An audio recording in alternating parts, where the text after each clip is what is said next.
we caused them problems. Certainly early on, we had I think 5 or 6 corners in a short space of time at the start of the game. I felt we were all right. We just had a mad 5 minutes, which I thought we defended really well against their front line, who were quick. We know what the strengths are, and we just switched off, and we got punished for it. So, yeah, we had to lick our wounds on that one. Difficult one to swallow at the end, because I felt we deserved something. But we obviously now looking forward to Saturday's game. You mentioned after the defeat that you thought the red card for Bowden was harsh.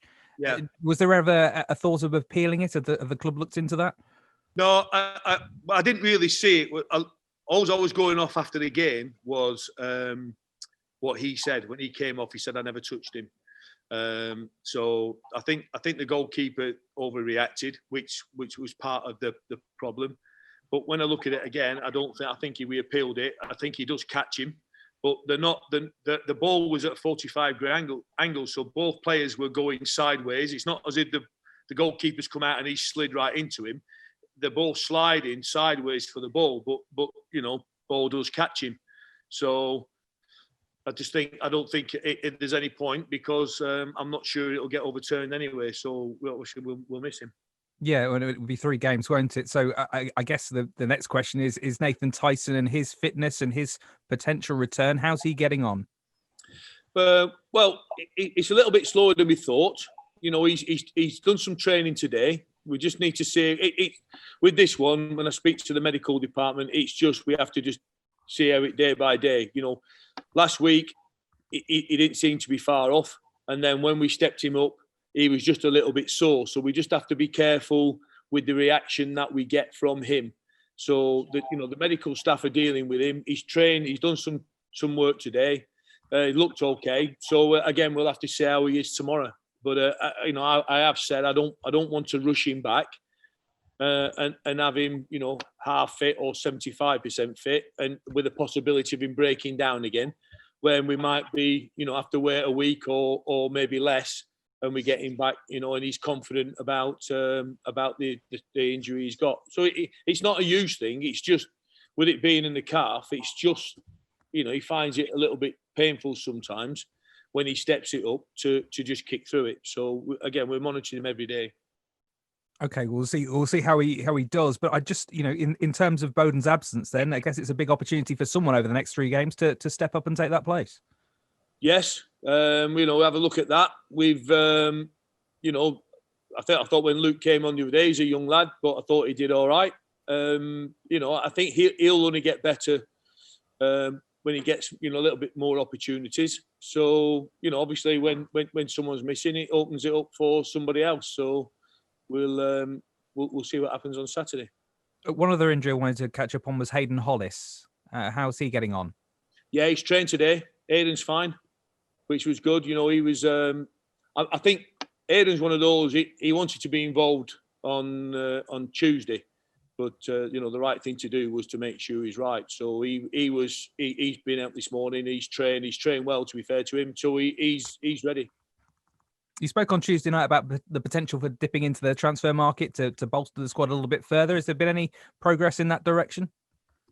Well, I think we're close. Hopefully, hopefully we can get something over the line before the weekend. They just take a little bit of time, but again, it's a little bit frustrating because things tend to, when you want someone, it just tends to drag a little bit. But I'm hoping, I'm going to do a little bit more work this afternoon with it and see if we can get something sorted. But fingers crossed, we'll hopefully get something over the line before the weekend. Are some of these things to do with the fact that I guess until Monday, other clubs would have been looking at, what happens in terms of their own deadlines and their own squads, and now they perhaps can focus a little bit on who they might be able to release now they know a bit more? No, not on this one. This one is to make sure they're right for us. So I wanted to see where both players were. I just want people to be here for the right reasons. I have to look at where we need cover or help. and what the dynamics of our team is and the group. So I want to get it right. I don't have a lot of money. I haven't got a big budget. So what I don't want to do is get it wrong. So it's just taking time. The personnel involved understand. So that's where we are with it. It's we'll be we're on a level playing field with it. I just want to make sure everything's right for both parties, so we can when it does happen, if it does happen, then we can then hit the ground running. Saturday's going to be something of a unique occasion in the sense that there will be some fans at the Technique Stadium, but they're going to be in hospitality areas. The curtains are going to be shut, so they can't see the game. What do you make of the fact that, well, it seems like it's safe to be indoors in hospitality, but not outdoors in a stadium? It's just, I just think that the whole thing, the whole scenario is just crazy. I'm not belittling the COVID situation, because I know that's it's a serious issue. But what I find very difficult is, I'm sat in one of our lounges at the ground and I can't look out of the windows because they're boarded up, so I can't see the pitch. And I think you just hit the nail on the head. They can stand in a ground in a bar, and they can't look out the window.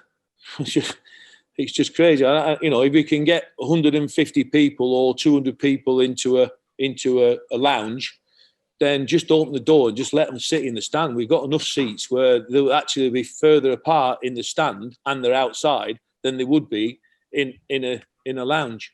I just don't quite understand the situation or the logic behind some of it. But obviously that's the protocol, and people have looked into it. But I just find it very difficult to get my head around some of the things that we have to do. There has been a petition to the government which has got hundreds of thousands of signatures now to let fans back into stadiums. Do you think there is enough momentum now that might see the position being shifted and perhaps a little bit of that common sense that you're talking about there, where it would be safer to be outside if you were going to let people into the stadium anyway, to be in a hospitality area? I just think this: if you can sit 200 or 300 people on an aeroplane at the side of each other with a mask on in a tube, why can't we sit 300 or 400 people in our stand, in 4 stands, where if we piloted it with 300 or 400 or 500 people, they could sit 6 seats apart. There's just no logic to some things. It's almost like the scenario with the pub. You can go in a pub, you won't catch COVID from 4 o'clock till 10 to 10, but you might catch it after 10 o'clock. There's no logic to it. So, I like everybody else would love to get supporters back in, get some normality back to our game, because it's a game we all love. It's a game that brings people together. It's an important sport for us, for a feel-good factor, and everybody needs a feel-good factor at the moment. And I think if we can do that and come up with some common ground to let our supporters and supporters everywhere back into a stadium in some capacity, then it can only be a good thing. I suppose the other thing is, this is costing the government money every time that there isn't, fans in grounds, because the National League is getting grants at the moment. And, you guys want to be able to make your own money. You guys want to be able to sustain yourselves. Yeah, it's important to us. Obviously we've had a chain of ownership. We know, it's documented money's tight. The budget is not the same. We haven't got an owner who's a multimillionaire who, if we needed anything, could stick his hand in his pocket, which is what the previous owner did. This club's got to be self-sustainable, and for us to be that, we need people in our lounges, we need people in our stadium. We need people buying beer, we need people buying a pint, we need people buying a program, and however small that may be, it's better than nothing. It is a help, and when we get to that scenario, then I think it can only be good for everybody. We can't carry on. The government's going to carry on giving people grants to keep this going. We've got to. There comes a time where they go, enough's enough. And I'm just concerned that some clubs You know, we've had it with Macclesfield, and I'm just concerned that we'll have some clubs in our league that probably might not be able to finish the season because of the finance, and that'd be a sad state of affairs if we got to that. Woking next then, and 2 wins from 2 from them. What have you made of what you've seen? Good side, strong. Had a really good start, which, you know, good momentum, so that helps. You know, the season, you know, cup for us, it's our second game. For theirs, it's their third. So, you know, sometimes you do get results that get thrown up. I just think, like everything, you know, people come to our stadium, it's a difficult game, you know, especially a little bit more difficult, a bit more pressure on us because of the result on Tuesday.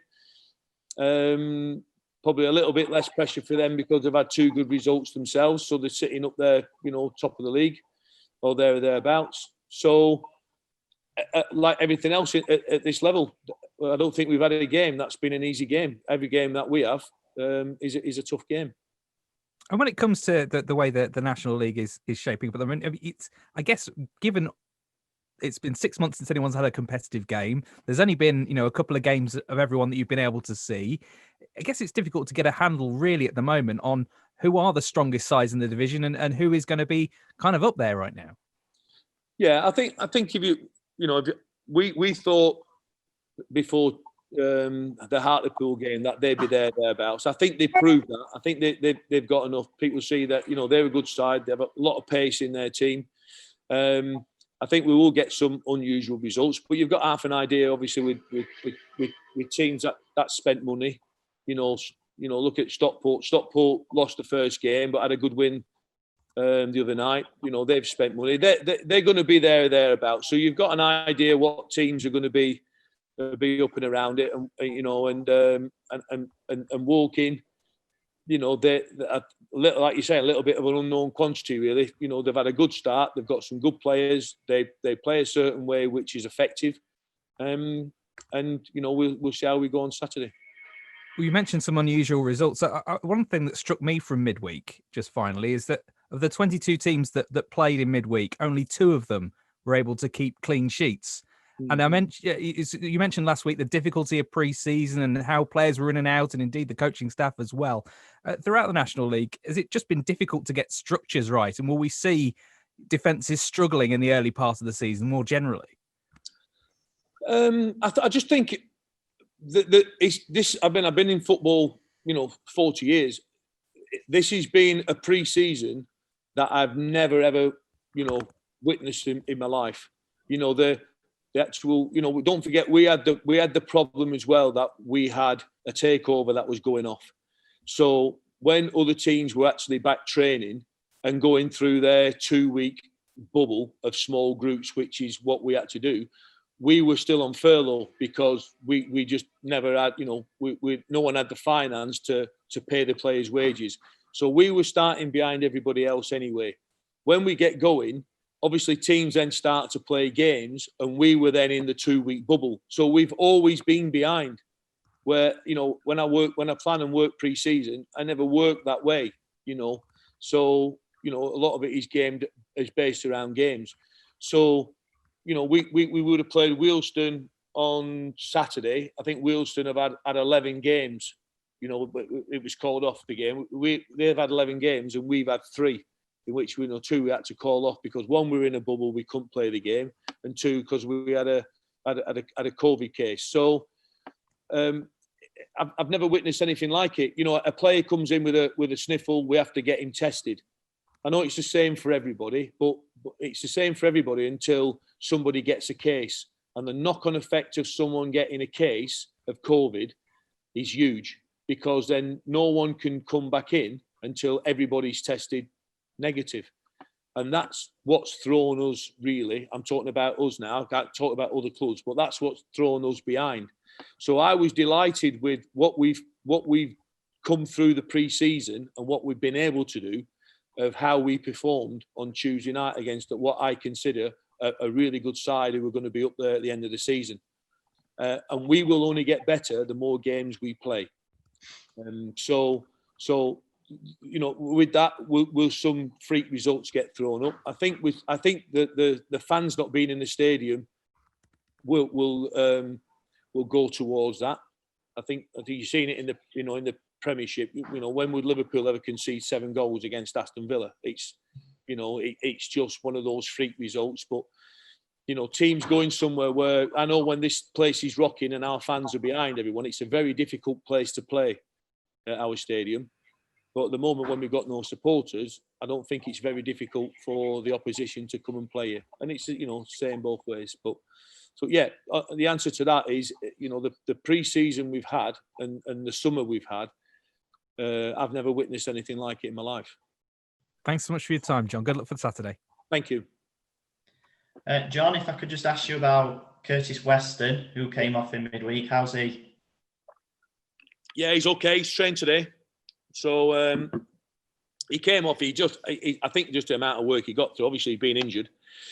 Just the amount of work that he got through in the game, he just tightened up. But I did say to him, if you're feeling anything, we don't want to rush anything. So I thought we missed him when he came off. To be fair, but yeah, he's trained today, so he should be fine. And how's Scott Bowden just after the sending off? I'd imagine he's quite disappointed and frustrated in sort of how it's all came about, and now that it looks like he'll be missing for a few matches. How's he? Yeah, I think initially, when he came off, I felt that he the challenge that he made. I think the goalkeeper overreacted. Let's not beat about the bush. He overreacted on the challenge, but the game was quite a competitive game. So when you get wrapped up in that, he's obviously gone for a challenge where he feels that it's possibly just a yellow card. I don't think there's any point appealing it because I've looked at it. I got both angles. So on the night, I was obviously behind it from the dugout, but I've got the angle from the other side. He does catch him, but he catches him don't catch him with his foot. He catches him with his knee, but he's not slid into him. They're both slid on a 45-degree angle. So, I think the goalkeeper would have got up. I think it might have been a yellow, but because of the situation and the goalkeeper rolling around and everybody, how it happens, everybody then gets round and it just fuels everything. He's off. So he's disappointed. But I just told him this morning, there's no point appealing it because you do catch him. So I felt it's probably a challenge he didn't need to make, if I'm honest. But yeah, so. And given the busy fixture schedule that's coming up, are you already having to think about possibly making some changes for Saturday, which aren't enforced through injury, given that you're going to be playing Saturday, Tuesday until basically the end of May? Or are you hoping to stick with that team for as long as you can until you start noticing that sort of fatigue set in? I think it's the balance of everything, Liam. I think the balance of looking, we had a lot of players who's played 90 minutes football. So, making the changes because the effects of another 90 minutes in a small space of time. Do I go with that, or do I let the players, just kick on again? It's just a balance of weighing up a lot of things of what they like, how they play, what I'm going to need. What changes I can make, regards of subs, what shape we can get to. It's not just about, when I look at it, there's accumulation of things, but, I don't think it'll do any harm if, players having, 2, 3, 4, 5 games on the bounce. I think it'll do us more good, I think. But I just have to make sure it don't, we get a stupid little niggle injury out of it. So. And just that, going back to the 5-minute spell in that second half where Hartlepool scored their 2 goals, as a manager, is there anything that you can do to stop that happening again? Or have the players got to take responsibility for themselves and adjust to how the game is, heading? Well, up until that, I didn't think we were in any trouble. I thought Hartlepool were always dangerous, but they were dangerous on the counter-attack. But I felt that we sniffed that out really well. We knew that.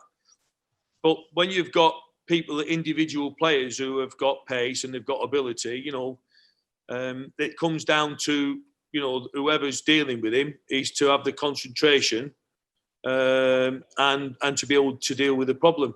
We just got caught twice in what was a I say it's a mad spell. It's a mad spell because we conceded 2 goals, but they definitely, they could have been avoided having us doing our jobs properly. But when you get out there and someone's got a job to do, you can do all the planning and everything in the world. Then you're hoping the players will then accept their responsibility and deal with what their job is. And we fell short over the 90, I think it was 95 minutes, 96 minutes we played. We fell short for 5 minutes and we paid the price for it. So we've got to learn from it. And last season, when you suffered a couple of defeats, you always bounced back. Are you confident that you'll get a reaction again on Saturday then? Well, I hope so. That was exactly the words I used after the game on Tuesday. Once I said, we were disappointed. The players disappointed with the result, but I wasn't disappointed with the performance. Yes, we can play better. Yes, we can be better in possession. But initially, I think the first thing is to be competitive. And we certainly looked that, and we were strong, and we were, we looked organised. But we've got to get the reaction is, which is what I said to the players when we got beat last season. We bounced back with a win, and so that's the challenge really for Saturday's game.